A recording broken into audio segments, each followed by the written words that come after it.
Nakawawa naman to eh. Dami na naman pagkain kapag ka mahal-mahal. Gusto pa?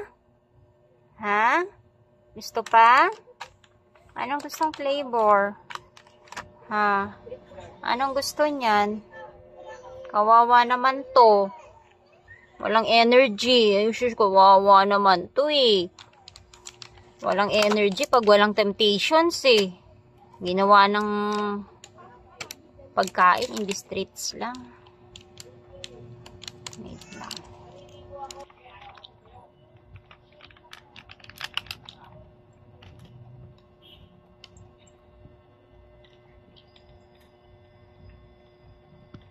Walang energy pag hindi nakakakain ng temptations eh, no? Kawawa naman yan. Kailangan lagi may mga temptations.